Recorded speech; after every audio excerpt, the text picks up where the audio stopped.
नमस्कार, आप देख रहे हैं हिंदी खबर में हूं आपके साथ अमित शर्मा। लखनऊ में रविवार को देशभक्ति का जोश और राष्ट्रीय गौरव देखने को मिला। जबरदस्त उत्साह दिखा। काकोरी ट्रेन एक्शन की 100वीं आपको बता दें कि 101वीं वर्षगांठ के मौके पर मुख्यमंत्री योगी आदित्यनाथ ने हर घर तिरंगा यात्रा में हिस्सा लिया और प्रदेशवासियों को राष्ट्रभक्ति का संदेश भी दिया। मुख्यमंत्री आवास से शुरू हुई इस भव्य तिरंगा यात्रा में करीब 30,000 छात्र छात्राओं के साथ ही बड़ी संख्या में बीजेपी कार्यकर्ता, सामाजिक संगठनों के प्रतिनिधि, एनसीसी कैडेट, एनएसएस सदस्य, स्काउट गाइड, स्वयंसेवक और युवक मंगल दल के सदस्य शामिल हुए।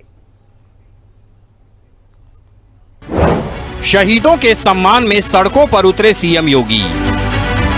लखनऊ में गूंजी देशभक्ति की लहर। 30,000 युवाओं के साथ सीएम योगी की भव्य तिरंगा यात्रा।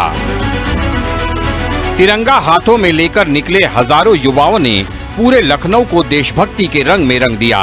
मुख्यमंत्री आवास से शुरू हुई पदयात्रा सिविल अस्पताल और अटल चौक होते हुए विधान भवन के सामने पहुंचकर संपन्न हुई। सीएम योगी ने शहीदों को किया नमन। तिरंगा यात्रा के दौरान मुख्यमंत्री योगी आदित्यनाथ ने स्वतंत्रता संग्राम के अमर शहीदों को श्रद्धांजलि अर्पित की। यात्रा के बाद मुख्यमंत्री काकोरी शहीद स्मारक पहुंचे और पंडित राम प्रसाद बिस्मिल, ठाकुर रोशन सिंह, अशफाक उल्लाह खान और राजेंद्र नाथ लाहिड़ी जैसे महान क्रांतिकारियों को श्रद्धा सुमन अर्पित किए। मुख्यमंत्री योगी ने कहा कि काकोरी ट्रेन एक्शन देश के स्वतंत्रता संग्राम के इतिहास का गौरवपूर्ण अध्याय है। अमर शहीदों के त्याग और बलिदान ने देश की आजादी की लड़ाई को नई दिशा दी। ऐसे वीरों का स्मरण करना हर भारतीय का कर्तव्य है। और आज ही के दिन 1925 में काकोरी ट्रेन एक्शन को उस समय के युवा पंडित राम प्रसाद बिस्मिल, ठाकुर रोशन सिंह, अशफाउल्लाह खान, इन सब ने काकोरी ट्रेन एक्शन को अंजाम देकर के ब्रिटिशर की चूल्हों को हिलाने का काम किया था। तिरंगा आन बान और शान का प्रतीक।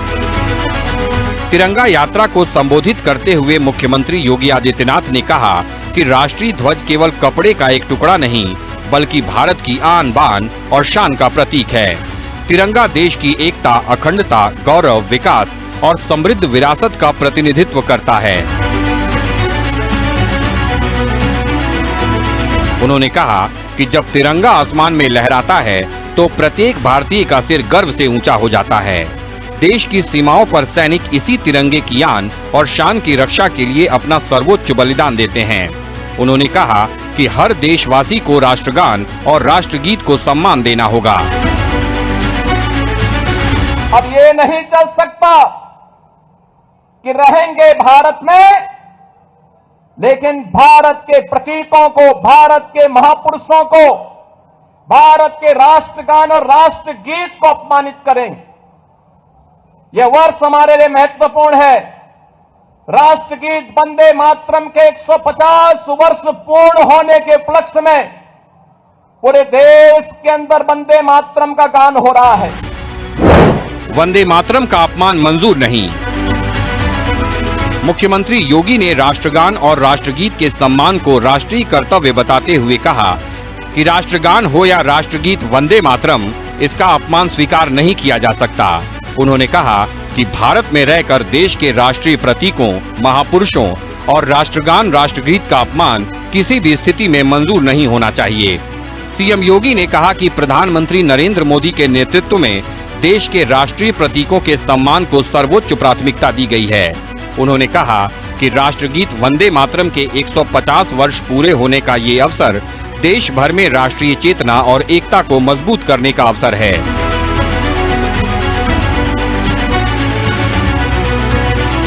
तिरंगा यात्रा में उप मुख्यमंत्री केशव प्रसाद मौर्य, उप मुख्यमंत्री ब्रजेश पाठक, प्रदेश बीजेपी अध्यक्ष पंकज चौधरी, महापौर सुषमा खरकवाल सहित बीजेपी नेता और विभिन्न सामाजिक संगठनों के प्रतिनिधि मौजूद रहे। लखनऊ की सड़कों पर गूंजते देशभक्ति गीत, हाथों में लहराते तिरंगे और हजारों युवाओं की भागीदारी ने इस यात्रा को भव्य बना दिया। मुख्यमंत्री योगी आदित्यनाथ की अगुवाई में निकली ये तिरंगा यात्रा न केवल शहीदों को श्रद्धांजलि का माध्यम बनी, बल्कि प्रदेशवासियों में राष्ट्रभक्ति, राष्ट्रीय एकता और तिरंगे के प्रति सम्मान की भावना को भी मजबूत करने का संदेश देती नजर आई। लालचंद, लखनऊ, हिंदी खबर।